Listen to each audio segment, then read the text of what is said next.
ایک مرتبہ اور سن لیجیے، رسول اللہ صلی اللہ علیہ وسلم نے ارشاد فرمایا، اپنے گھروں کو قبرستان نہ بناؤ، یعنی گھروں کو اللہ تعالی کے ذکر سے آباد رکھو۔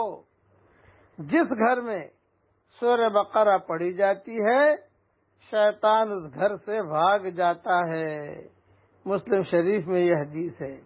خلاصہ کلام یہ، گھروں میں ذکر ہونا چاہیے، ذکر کی مجلس ہونی چاہیے، تعلیم کے حلقے ہونے چاہیے، نمازیں ہونی چاہیے، اور گھر میں اگر خدا نخواستہ شیاطین کے اثرات محسوس ہوں تو ایک مرتبہ سورہ بقرہ پڑھ لینا کافی ہے۔